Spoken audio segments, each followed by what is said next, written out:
ni mtu ambaye amejifunza kutopea adui chances. Wakifikiria wamenigonga, ninaenda hoteli. Wakifikiria kwangu kumeharibika, nina kiss bibi mbele ya watu. Wakifikiria niko na shida ya mafuta ya gari, ninaendesha pikipiki. Na ninaenda mahali wanafikiria niko out. Hapana, ni ukweli sina mafuta, lakini si niko na pikipiki. Sasa nikitokea tena na pikipiki, nyinyi wote ambao mko na gari tena mnaanza kutamani pikipiki. Never give your enemy a room of being happy. Na ndio maana Hana akasema nipatie mtoto ili adui zangu wasifurahi juu yangu. Bwana Yesu atukuzwe. Watu wa Dagoretti, ni ukweli kanisa lenu hamjajenga upande. Sunday imbeni kama watu wako ndani ya kanisa la mawe. Praise the name of the Lord. Ile siku anasema huwezi afford kuku, tokea jioni masaa ya saa 1.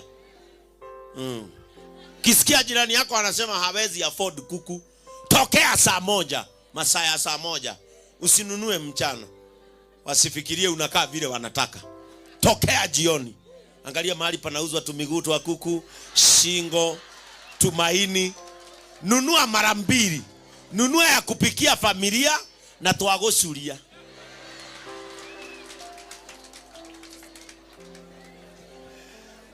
Ununue ya kupika na ingine uache uungue kidogo.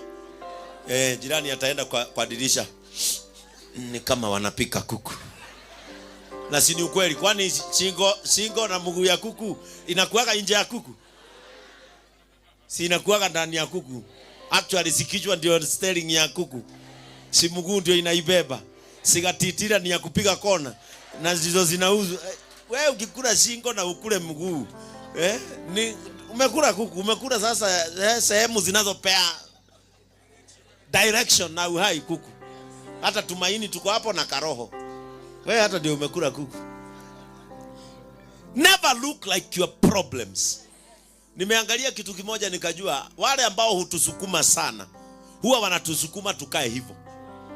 If they are pushing us to be sad, when we get sad, they have scored. Let us close our goalpost. Wachungaji, close your goalposts. Funika. Wakati anafikiria unafaa kuwa na huzuni, siku hiyo ndio uko na furaha sana.